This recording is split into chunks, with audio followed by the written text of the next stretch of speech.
আমি তখন ক্লাস 1-এ।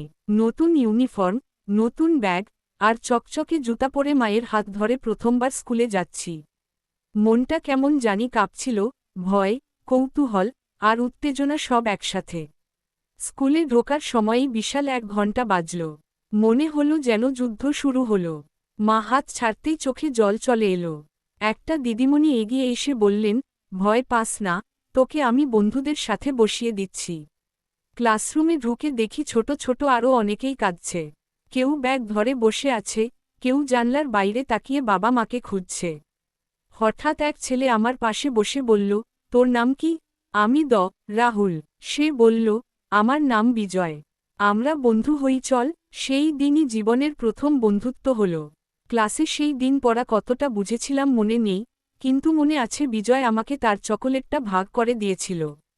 আর আমরা লুকিয়ে লুকিয়ে দিদিমণির চোখ এড়িয়ে গল্প করেছিলাম। দিন যত গড়িয়েছে, সেই স্কুলটাই হয়ে উঠেছিল আমাদের দ্বিতীয় বাড়ি।